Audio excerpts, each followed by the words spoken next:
राजसु शब्दस्य मूलशब्दः अस्ति राजा, राज, राजन् अथवा राजस्।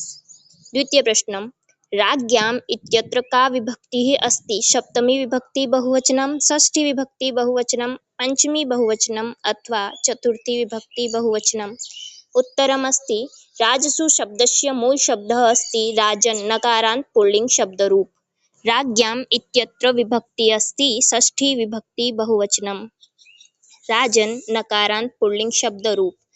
प्रथमा राजा, राजानौ, राजानः। द्वितीया राजानं, राजानौ, राज्ञः। तृतीया राज्ञा, राज्ञां, राज्ञीः। चतुर्थी राज्ञे, राज्ञां, राज्ञभ्यः। पंचमी राज्ञः, राज्ञां, राज्ञभ्यः। षष्ठी राज्ञः, राज्ञोः, राज्ञां। सप्तमी राज्ञी, राज्ञी, राज्ञोः, राजसु। संबोधन हे राजन, हे राजानौ, हे राजानः। यहाँ पर ध्यान देने वाला रूप एक तो द्वितीया विभक्ति बहुवचन का रूप है राज्ञः, क्योंकि जिस प्रकार से हमें राम शब्द रूप में द्वितीय विभक्ति बहुवचन में रामान दिखाई देता है, हरि से हरीन बनता है द्वितीय विभक्ति बहुवचन में, गुरु से गुरून बनता है, मतलब हमें सभी जगह पुल्लिंग शब्दों में नकार दिखाई देता है द्वितीय बहुवचन में, पर हमें यहाँ पर नकार दिखाई नहीं दे रहा है, इसलिए यह रूप ध्यान देने वाला है राज्ञः।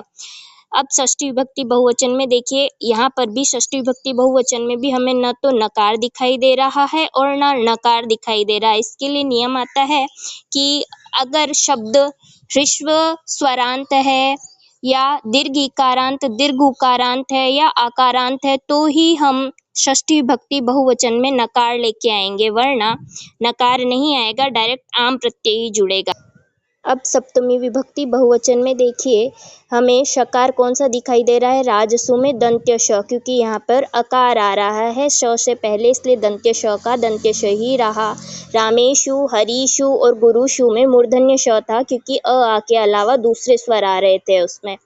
सप्तमी विभक्ति एक वचन में रागी और राजनी बना है और संबोधन एक वचन में बना है हे राजन, हे राजा नहीं बनकर हे राजन बना।